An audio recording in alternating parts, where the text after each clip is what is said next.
Hey, salut la gang, voici ma première vidéo, tant que vous attendez. Et oui, je vais commencer aujourd'hui, mais avant de commencer, j'aimerais aussi vous demander de vous abonner à ma chaîne, partager mes vidéos, liker ma page Facebook, ça va m'aider beaucoup et on va aller chercher beaucoup plus de téléphones et d'appareils si j'ai plus de followers qui partagent mes affaires. Alors, je vais faire plus de contenu possible. À part de contenu, aujourd'hui je vais parler de mon téléphone que j'utilise depuis un an à peu près. Téléphone qui est sorti en 2018, qui a gagné le prix du meilleur téléphone en 2018. Alors, c'est parti.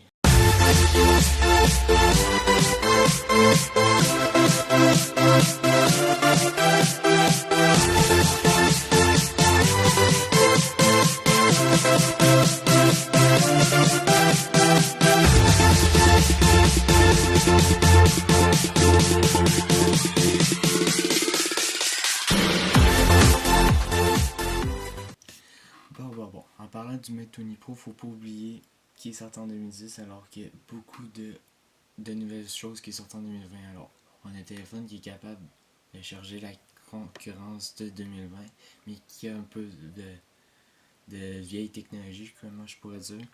On va commencer avec l'intérieur du téléphone. L'intérieur du téléphone, on retrouve 128 Go. C'est extensible à 256 Go, mais pas avec une carte SD, avec une nano SIM de Huawei. Vous pouvez voir ici, on va aller dans paramètres, toutes les descriptions, on a storage. Moi j'ai mon téléphone, ça va être stockage en français. Ici, regardez, j'ai seulement 46 Go de free sur 128, j'ai même pas de carte SD de rajouter. Alors ça veut dire que vous allez avoir en masse de place pour mettre toutes vos applications. Alors que de nos jours, on a 256 Go en 2020, je vois pas l'utilité, parce qu'à moins que c'est des gros documents et des gros fichiers 4K. Mais sinon, regardez, j'ai 3 pages pleines d'applications, j'ai même pas moitié de prix. Bon, comme vous voyez, notre téléphone est très puissant intérieurement. En plus de 128 Go, on a une batterie de 4200 mAh, ça veut dire la capacité de la batterie, vous allez pouvoir rester au moins une bonne journée sans le charger, même 2 mois j'étais capable. C'est sûr que vous n'allez pas jouer à des PUBG ou des Clash of Clans pendant 3 heures de temps si vous voulez garder tout votre téléphone toute la journée. Ensuite, on a un fast charging Huawei F avec la boîte. Vous branchez à la prise murale et vous branchez le téléphone qui est USB-C. On a 40 watts, alors ça va vous charger 70% en 30 minutes. C'est incroyable. Vous déposez votre téléphone, vous avez oublié de le brancher la nuit, vous le déposez 30 minutes après, vous pouvez faire toute la journée à peu près. Ensuite, on a 6 Go de RAM, ça veut dire 6 Go de RAM, c'est la vitesse de ton téléphone. Plus c'est haut, plus ton téléphone va gérer les applications et tout plus vite. Et on a une iSilicon 980 qui est très puissant, mais pas autant que les nouveaux P40 et P40+, exactement. Ensuite, on a une certification d'une compagnie qui prouve que les téléphones sont waterproof, comme on appelle. Et oui, il a été certifié waterproof, alors 30 minutes dans l'eau et il va vous réouvrir d'en face, il n'y a pas de problème. À 1,85 m environ. Ensuite, on a un écran capteur digital sous l'écran qui est assez rapide, mais que je trouve qu'il pourrait être plus rapide des fois. Des fois, c'est juste un écran de 2D, alors ça veut dire qu'il prend juste une photo de ton empreinte digitale. Alors c'est tout le contraire sur les Samsung, il prend une photo 3D. Alors quand il y a de l'eau dessus ou qui est sale votre doigt, ça marchera pas. Ensuite, on a un écran OLED de 6.39 pouces avec un ratio de 15.59. Alors c'est un beau ratio pour un téléphone de 2018, alors qu'on peut aller chercher mieux dans les autres téléphones, là, mais on va faire ça avec ça. Ensuite, on a une résolution de 1440 sur 3120 pixels. Alors, on est capable d'aller chercher une qualité assez bonne pour les vidéos 4K. On fait ça, on fait ça. On va faire ça. On va faire les 3 petits points. On va aller chercher dans Quality. Et on va aller chercher 1080 par HDR. On a une qualité assez bonne. Merci. Sauf que c'est pas les qualités 2020, mais pour 2018, c'était un des meilleurs téléphones qu'on avait. Alors pour le son maintenant, on a un haut-parleur qui se situe directement dans la prise USB-C. C'est un des seuls téléphones qui ont fait ça, je crois. Et une prise de son en haut pour l'oreille quand vous faites vos appels. Ensuite, je vais vous montrer un peu de son. Là. On n'a pas le son qu'on peut aller chercher chez les Samsung, les Sony ou Apple. Mais c'est le seul point de défaut que je trouve du Huawei Mate 20 Pro.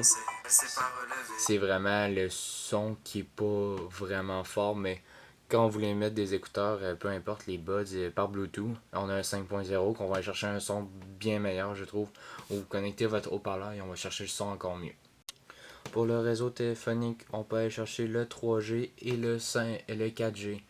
Comme je l'ai dit, c'est pas le 5G qui est disponible sur le Huawei Mate 20 Pro, malgré qu'il est sorti en 2018, on n'avait pas encore accès au 5G, alors qu'en 2020 on a accès. Je sais pas s'ils vont rentrer une mise à jour, mais ça m'étonnerait, parce qu'avec les mises à jour, on n'a normalement pas d'accès à plus de réseau, parce que c'est vraiment à l'intérieur du téléphone. Bon, pour les photos, on a une caméra de 40 mégapixels grand angle, on a une 20 mégapixels ultra grand angle, ça va nous permettre de prendre des photos ultra grand angle comme vous pouvez le savoir. Ça veut dire ultra grand angle, c'est-à-dire que la caméra va reculer pour avoir une plus grande vue. Ensuite, on a une téléphoto de 8 mégapixels, ça va nous prendre l'ajustement du zoom, alors ça va donner une meilleure qualité au zoom, qui est disponible un zoom x30, alors c'est très puissant comme téléphone. Mais chez le P30 Pro, on a un x50. C'est sûr que vous ne pouvez pas prendre la photo de la Lune assez correctement, mais avec le P30 Pro, oui, mais pas le Mate 20. Oubliez ça, si vous voulez avoir vraiment des photos de la Lune, P30 Pro ou même le Samsung S20 qui a un zoom x100, ça va être encore mieux. Ici, vous pouvez voir, on a le LED de un flash, là, tout simplement. Le flash est quand même très bien. Il éclaire bien, il est très momentanément avec la caméra. Ensuite, vous pouvez voir que tout ça a été en lien avec Leica. Ça dit Leica, c'est un producteur des appareils photo qui fait une collaboration à peu près chaque année avec Huawei, qui nous rend disponible la photo professionnelle. On a des vraiment belles photos. Pour la vidéo maintenant, on a une vidéo 4K. Alors la vidéo 4K, ça va être exceptionnel. La vue de la vidéo est wow. C'est sûr qu'il faut qu'il y ait un petit temps d'ajustement, mais après ça, on doit être correct. Je vais vous montrer quelques images que j'ai prises dans mon quotidien et des vidéos.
Pour la caméra selfie, maintenant, on a une caméra 24 mégapixels. C'est sûr que c'est pas le plus gros qu'on peut avoir, mais je trouve que ça nous donne un beau résultat quand même. Ça montre un peu trop les couleurs, comme on dit, sature trop les couleurs. Ça rendit un peu trop le visage, mais c'est wow comme photo du selfie aussi. Je vais vous montrer quelques exemples. Ensuite, la date de sortie est le 3 décembre 2018, alors vous pouvez aller chercher n'importe où, chez Amazon, la source, Vidéotron, etc. C'est un prix c'est assez haut, 1229,95. C'est sûr que c'est cher comme téléphone, mais à ce temps, nos nouveaux téléphones, ils coûtent ça. Alors, ben, au pire, si vous voulez vraiment l'avoir, allez voir dans les sites comme Facebook Marketplace, Kijiji, etc. Vous allez le trouver beaucoup moins cher. Ensuite, on a la couleur vert émeraude de disponible. On a une noire et on a mis crépuscule. Ça veut dire il y a un dégradé de noir et de mauve. Alors, c'est ça. Bon, c'est tout pour cette vidéo-là. Je voulais vous dire, prenez soin de vous. Je sais que c'est pas un temps facile. C'est sûr que c'est dur de rester chez nous, enfermé. Mais tenez bon, on va sortir bientôt si tout le monde respecte les règles assez vite. Vas-y, à la prochaine!